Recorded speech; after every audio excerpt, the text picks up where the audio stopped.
નમસ્કાર, સંદેશ ન્યૂઝમાં આપનું સ્વાગત છે। નમસ્તે ગુજરાત સાથે હું હિના। સૌપ્રથમ વાત કરવી છે વાપીમાં મોડી રાત્રે ધોધમાર વરસાદ વરસ્યો। 2 કલાકમાં 2 ઇંચ જેટલો વરસાદ ખાબકી ચૂક્યો છે। વરસાદથી જળબંબાકારની સ્થિતિનું નિર્માણ થયું છે। દમણ રોડ, ગુજન અને સ્ટેશન રોડ પર પણ ભરાયા છે પાણી। ચલ્લા મુક્તાનંદ માર્ગ વિસ્તારમાં પાણી જ પાણી જોવા મળી રહ્યું છે। રસ્તાઓ પર નદી વહેતી હોય તેવા દ્રશ્યો સર્જાયા છે। વાપીમાં મોડી રાત્રે ધોધમાર વરસાદ વરસ્યો અને ત્યારબાદ અનેક એવા વિસ્તારો જળમગ્ન થઈ ગયા છે। રસ્તા ઉપર જાણે નદી વહેતી હોય એ પ્રકારના દ્રશ્યો સર્જાયા છે।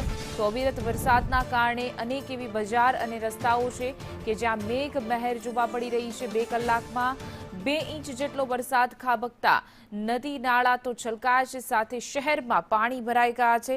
જોઈ શકાય છે કે રસ્તા ઉપર જાણે નદી વહેતી હોય, તળાવ હોય એ પ્રકારના દ્રશ્યનું નિર્માણ થયું છે।